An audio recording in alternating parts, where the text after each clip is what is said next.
আজিৰ ভিডিঅ'টি মই লৈ আহিছোঁ অসম টেট 2019 ওপৰত। আপাৰ প্ৰাইমাৰী আৰু লোৱাৰ প্ৰাইমাৰীত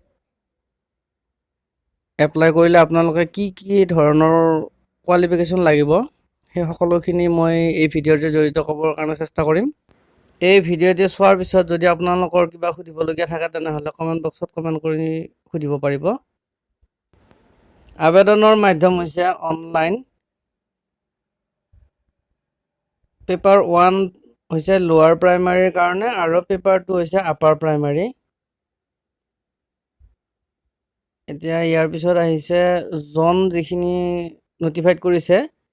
জোন 1 ধুবুৰী, চাউথ শালমাৰা, মানকাচৰ, গোৱালপাৰা, বৰপেটা, বঙাইগাঁও, এইটো Z01 আছে জোন code.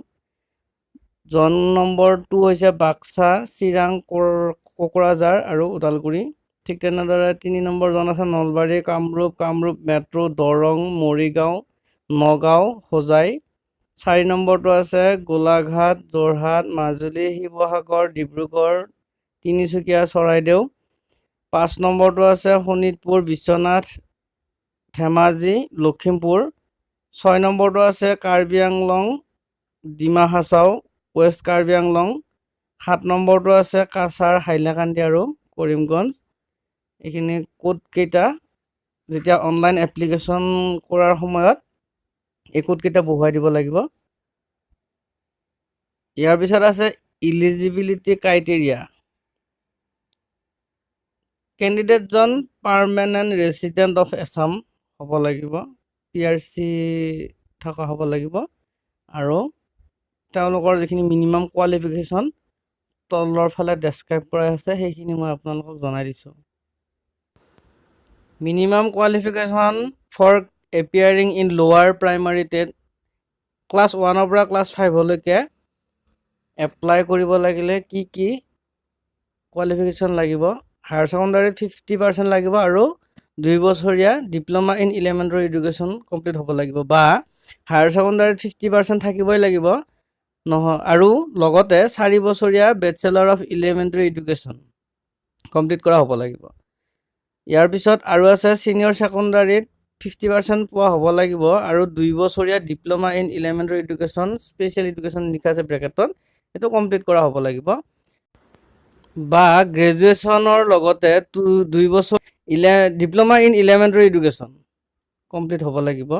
Graduation with at least 50 marks and bachelor of education BEd এইখিনি কমপ্লিট হ'ব লাগিব।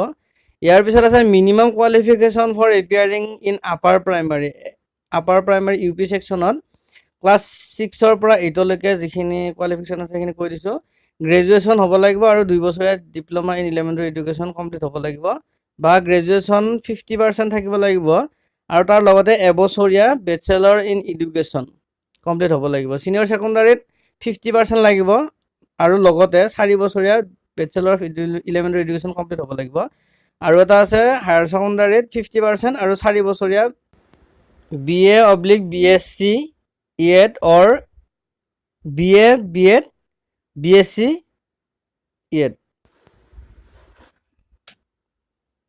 ইয়াৰ পিছত আছে এজ ৰিলেক্সেশ্যন। 5% দিছে হায়াৰ ছেকেণ্ডাৰীত একাডেমিক যিটো মাৰ্ক আছে সেই মাৰ্কত 5% ৰেহাই পাব, আৰু গ্ৰেজুৱেশ্যন কমপ্লিট কৰাসকলে যিবিলাক candidate SC ST OBC MOBC PWD physically handicap সেইবিলাকে এপিয়াৰিং যদি হয় টেটত তেনেহ'লে 5% এটা তেওঁলোকে ৰিলেক্সেশ্যন পাব। ইয়াৰ পিছত আছে পেপাৰ 1 যিটো LP লেভেলত, সেই লেভেলত ৰিলেক্সেশ্যন 5% পাব আৰু লগতে 2 বছৰীয়া DLED যিখিনিয়ে 31/8/2009 আগত DLED কমপ্লিট কৰিছিলে তেওঁলোকে 5% এটা ৰিলেক্সেশ্যন পাব। নেক্সট আছে পেপাৰ 2 আপাৰ প্ৰাইমাৰী লেভেলত 5% ৰিলেক্সেশ্যন পাব গ্ৰেজুৱেশ্যন যিবিলাকে 31/8/2009 তাৰিখৰ আগত এবছৰীয়া BEd কমপ্লিট কৰিছিলে তেওঁলোকে আপাৰ প্ৰাইমাৰীত 5% এটা ৰেহাই পাব। এইখিনি লিখা আছে, ভালদৰে আপোনালোকে চাই ল'লে কথাখিনি বুজি পাব পাৰিব, আৰু যদি এইখিনি কিবা খোকোজা থাকে তেনেহ'লে কমেণ্ট বক্সত কমেণ্ট কৰিব। ইয়াৰ পিছত আহিলে structure and content of TET 2019 exam paper 1 class 1ৰ পৰা 5লৈকে যিটো ষ্ট্ৰাকচাৰ আছে সেই ষ্ট্ৰাকচাৰখিনি ইয়াতে আছে MCQ কিমান নম্বৰ হ'ব 30 MCQ থাকিব নাম্বাৰ অফ কুৱেশ্যন আৰু কিমান মাৰ্ক এটা নম্বৰ থাকিব এটা কুৱেশ্যনত ইয়াতে আপোনাৰ 5খন দি দিছে আৰু 150 নম্বৰীয়া প্ৰশ্ন থাকিব 150টা কুৱেশ্যন থাকিব আৰু এটা প্ৰশ্নত 1 মাৰ্ককে থাকিব এইখিনি হৈছে কন্টেন্ট আৰু ষ্ট্ৰাকচাৰটো মই দেখুৱাই দিছো ইয়াৰ পিছত আছে paper 2 Mathematics and Science for Social Science Studies for class 6 to 8 এইখিনি ষ্ট্ৰাকচাৰ এণ্ড কণ্টেণ্ট ইয়াতো একে হ'ব 150টা প্ৰশ্ন থাকিব আৰু এটা প্ৰশ্নত 1 মাৰ্ককে থাকিলে 150 মাৰ্কৰে হ'ব আৰু প্ৰত্যেকখন পেপাৰতে 30 নম্বৰকৈ থাকিব 30টাকৈ প্ৰশ্ন থাকিব এখন পেপাৰত মই আটাইখিনি পঢ়ি দিব বিচৰা নাই ভিডিঅ'টি নহলে বহুতখিনি দীঘল হৈ যাব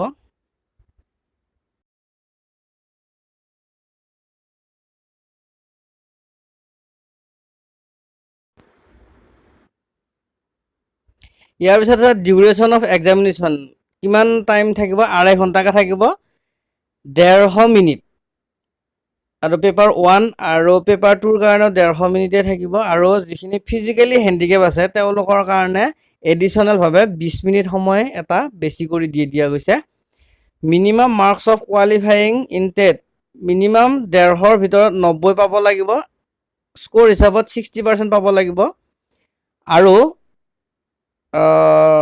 150ৰ ভিতৰত 83 মাৰ্ক পাব লাগিব মানে 55% পাব লাগিব যিখিনি ফিজিকেলি হেণ্ডিকেপ আছে সেইখিনিয়ে 83 কেৰি কৰিব লাগিব 150ৰ ভিতৰত ইয়াৰ পিছত নো নেগেটিভ মাৰ্কিং আছে এইটো ভাল খবৰ আৰু পেপাৰ আহিব আপোনাৰ এছামিজ বেংগলী বড়ো হিন্দী ইংলিছ আৰু সিলেবাছৰ ক্ষেত্ৰত যদি আপোনালোকে চাব বিচাৰে ssa.assam.gov.in ত চাই ল'ব পাৰিব ডিস্ট্ৰিক্ট চেণ্টাৰ অফ এক্সামিনেশ্যন ক'ত আছে আৰু ইয়াৰ চেণ্টাৰ ক'তবিলাক দি দিছে বাক্সা বৰপেটা বিশ্বনাথ বঙাইগাঁও কাছাৰ চৰাইদেউ চিৰাং দৰং ধেমাজি চেণ্টাৰ ক'ড 01ৰ পৰা কণ্টিনিউ দি দিয়া গৈছে অসমৰ প্ৰত্যেকখন জিলাতে টেট অনুষ্ঠিত কৰিব টেটৰ চেণ্টাৰ আছে এই চেণ্টাৰখিনিৰ যিটো চেণ্টাৰ কোড আছে এই কোডখিনি আপোনালোকে অনলাইন যেতিয়া এপ্লিকেশ্যন ফৰ্মখন ফিল আপ কৰি থাকিব তেতিয়া প্ৰযোজ্য হ'ব গতিকে ভালদৰে চাই লওক আৰু আপোনালোকৰ যিটো চেণ্টাৰ কোড হ'ব সেই কোডটো আপোনালোকে